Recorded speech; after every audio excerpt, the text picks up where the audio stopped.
going on there, guys? We back with another one, and today we got to talk about Charles Barkley and Michael Jordan a little bit more. Now, we know their friendship has been rocky, and they were once best of friends, but now they haven't been on speaking terms for over a decade, and it stems from Charles Barkley saying Michael Jordan was a poor owner.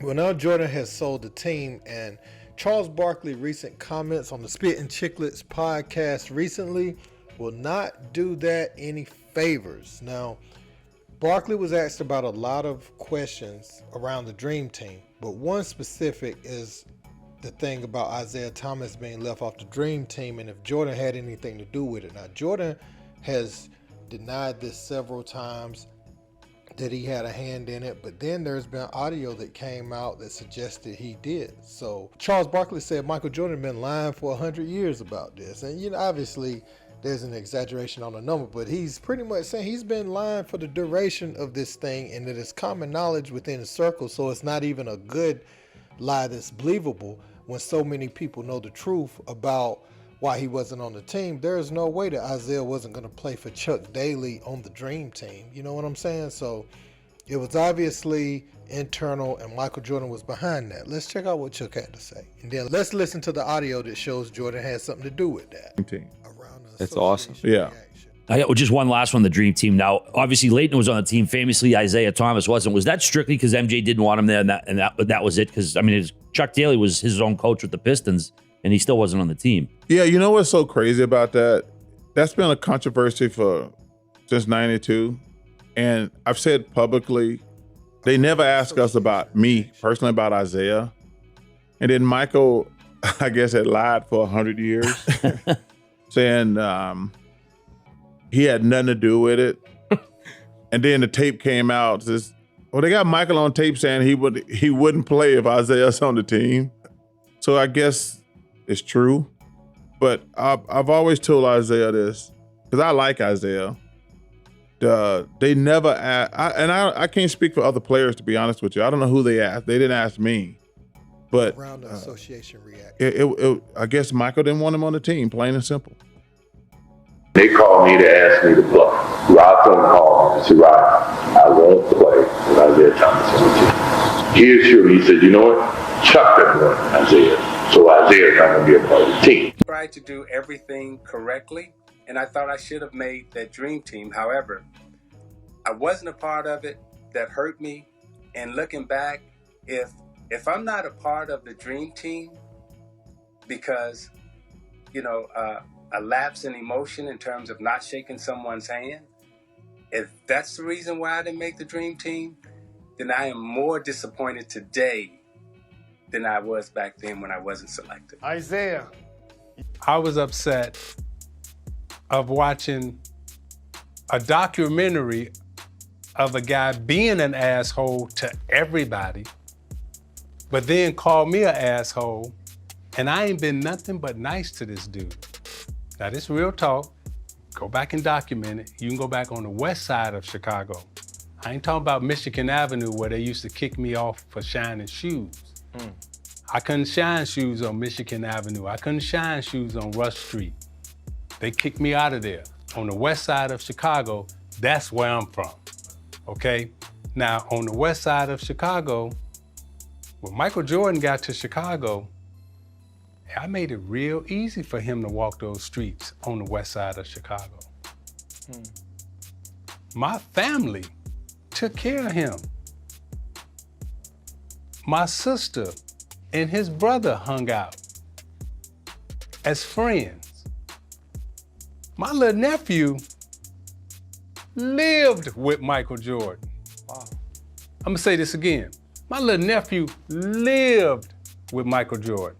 Now, I'm being extremely good to this dude. I'm calling his house during this period of time. So all this, Isiah was an ass or that. No, dude, I was looking out for you. Now, when we played, right, you ain't seen me hit Michael Jordan. As a matter of fact, you ain't seen me hit nobody. Lambeer and Mahorn would hit somebody, and what they would do? They would come hit me or say Isiah hit. I said, no. Fight. That's the dude who hit you. Fight him. Right. Oh, well, you told him to hit me. So then they want to fight me. Okay, well, I know how to fight. So I ain't backing down. We can do that. So my take on this, man, is no matter how big you are or what type of public figure you are, you being a hater lives in infamy, and Jordan doesn't want his name attached with being a hater, right? He wanted to flex his muscle in real time, but now when these documentaries are getting replayed, people knowing, Jordan, arguably the GOAT, top player ever to many, and Isiah Thomas, he has a respectable resume. John Stockton did not belong on that dream team over no Isiah Thomas. He should have been the first point guard. Second point guard selected behind Magic Johnson. The way that those two dominated, and Zeke had went back to back, before Jordan took over the entire league and ran the 90s. That was like a tragedy to choose John Stockton at that time over Isiah Thomas. Nobody would select Stockton for their team over Isiah because Isiah was a proven champion.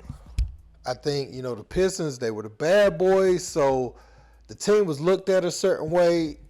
But there's no way Zeke shouldn't have been on that team, but that's where politics comes into the game, right?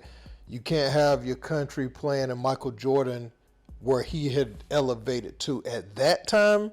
You couldn't have him not on the team. And if Jordan wanted to flex his muscle not to have him on the team, that's fine and dandy. But at this point, you have to come out and admit these things because you can't simply hide behind word of mouth, your word versus his no more. We are out of that day and age. And if it was captured on audio or video back then it will resurface at this point. So you might as well tell the truth. And if you're unsure, you need to go back and watch the tapes and know what you said at the time.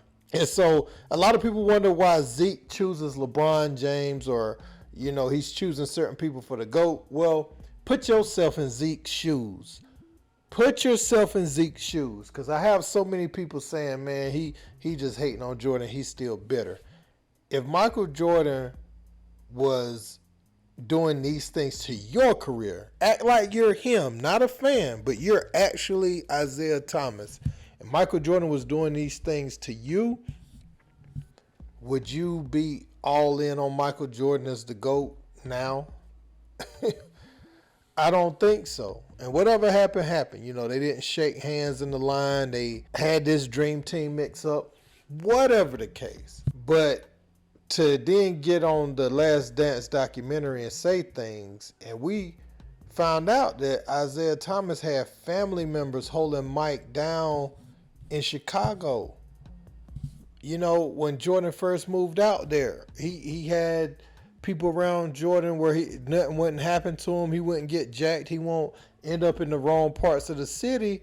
Zeke had his people in place. So the narrative that Oakley was throwing out about Zeke is that, Jordan came and took your city and that's why you salty. When in actuality, Zeke had his blood brother holding Mike down. And some of the people he knew from the streets, just like Jordan's a great basketball player and they love him in Chicago, but there's a certain respect level that you can't get by just dribbling the ball up and down the court and showing up and being the guy for their professional sports team. Zeke came up in that city and he had real connections with real people there. And so that aligned him with a certain group of people that could keep Mike safe. And Mike should be forever grateful for that. Now, the issues they had is whatever. It doesn't seem like anybody was killed. No money was taken off of anybody's plate. You could argue maybe Zeke had something taken off his plate for not being on the dream team, but it's a culmination of things. Jordan harbored some feelings about those hard fouls, not shaking the hands and all that. But as far as anything past that, I don't think it was worth it, man. And asking him not to be on the team, and he said Chuck Daly didn't want him on the team. Well, that could be true. I could give Mike that because we saw how the Pistons team ended, right? Him and Chuck was almost about to come to blows. So he probably didn't like Isiah Thomas. So Mike might be telling the truth about that. So I'll give him that. But as far as him having nothing to do with Isiah Thomas being on the team, I think in 1992, Chuck and Zeke probably was in a place where he would have represented the country, So, yeah, man, that's crazy though. But Chuck reiterated it, and I feel like, he's pretty much accepting that him and Jordan's friendship will never be fixed by bringing this up, because he knows how Jordan feels about being spoken about in a negative light to the media. But Chuck gonna speak his truth when it comes to Michael Jordan. So let me know what you guys think in the comments. Don't forget to like, share, and subscribe. Till next time, peace.